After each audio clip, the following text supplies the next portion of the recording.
Hi everyone, this is my airplane. It's a 1970 model Cherokee, Piper Cherokee 140. It's a four-seat airplane with 150 horsepower. It goes about 115 miles per hour. And there's four seats in it, but really the two seats in the back are really only good for kids. So just thought I'd do a little walk around of my airplane here and of my hangar. My hangar I'm only in temporarily. I'm going to be leaving the hangar at the end of the month. This is the day after Memorial Day of 2020. And I have to give up the hangar at the end of the month. I was only in here temporarily to do some maintenance on the airplane. I've had quite a bit of maintenance things going on, and I was able to get them done while I was here.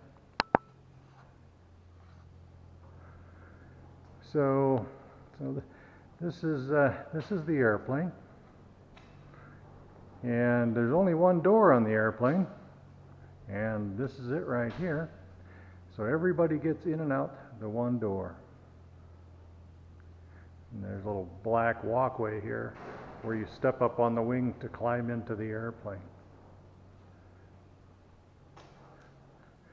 This thing here is a fuel cap.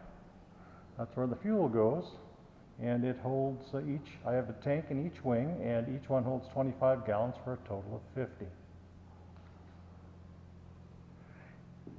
It has a low wing versus one over the top, and a tricycle landing gear. So there's a tire on the left, a tire on the right, and a tire in the front. The wingspan is about 30 feet altogether, and it was conceived as a trainer back in the 60s or late 50s. Was conceived as a trainer, and for a while it only had two seats, but later on they put these what they called family seats in the back. That's the propeller. Put family seats in the back so you could take your kids or maybe one person in the back if you left some fuel at home, so you wouldn't be overweight. Well, there's the fuel cap on the other side.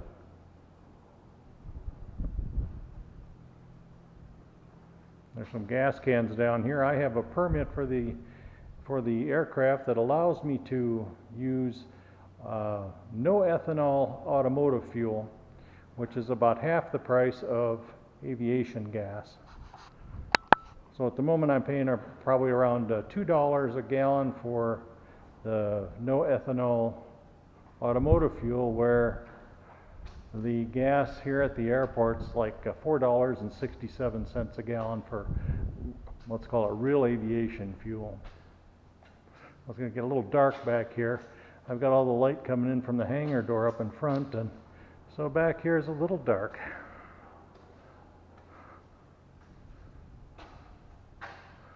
There's the tail. There's a light up on top that flashes so they can see you better at night.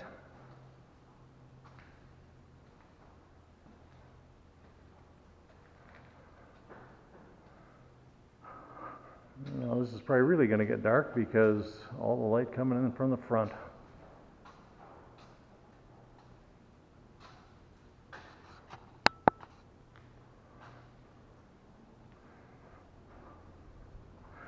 That's the registration number.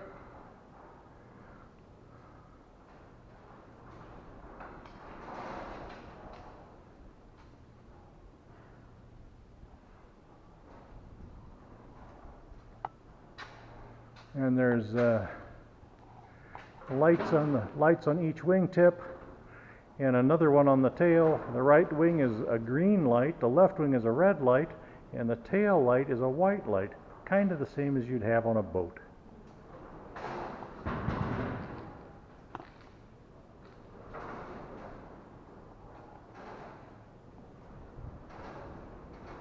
I took a little video of the inside before. I don't know how that'll come out though, because I didn't take time to look at it.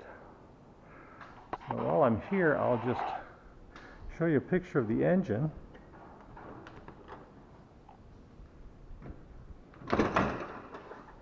The whole side of the engine comes up like this. So the engine is 4 cylinders and 150 horsepower, and the cylinders lay flat, 2 on the right side, 2 on the left side, kind of like a Volkswagen does. And that's been pretty traditional for light airplanes probably since the 30s.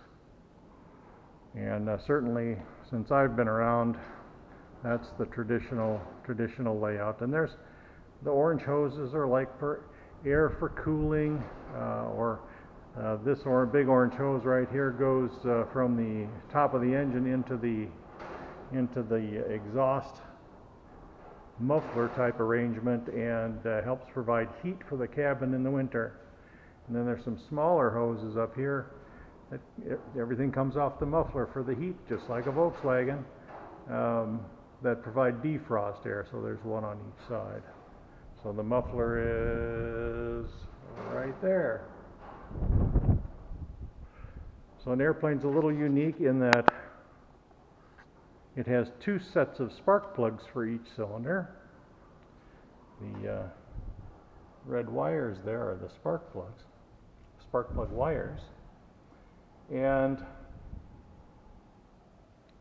also 2 sets of magnetos. Should have brought a light. Anyway, so you see where the wires go into the back of that thing? That's a magneto, and that's a self-perpetuating ignition source. So it provides the spark for the spark plugs. So unlike your car, the battery power is not needed to make the spark plugs fire. So if you lost all your electronics and stuff because of some electrical problem, the magnetos would continue to produce electricity and make the engine run. That's where you put the oil in and check the oil. And this is the top of the engine, and you can see the red wires going to the spark plugs there. So there's 2 sets of spark plugs and 2 sets of magnetos, one on the right side and one on the left side. And that way, if one magneto has a problem, there's the other one to carry you on. Unlike your car, you can't pull over to the side of the road if you have a problem. Gravity wins, and you're going to come down. And sometimes you might want to not come down. You might not be in a very nice spot to be coming down.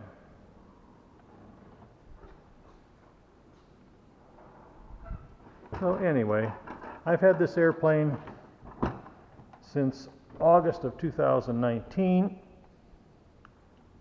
and pretty much until a couple of weeks ago, the airplane has been in maintenance, and I've been trying to fix some issues that would make it more flyable.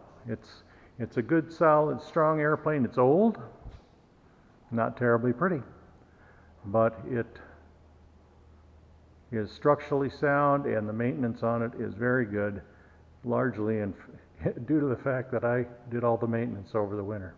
So anyway, I've been flying it around here for the last week or 2, and it runs just perfectly fine, and it's a lot of fun. That's about all for now. Thanks for watching.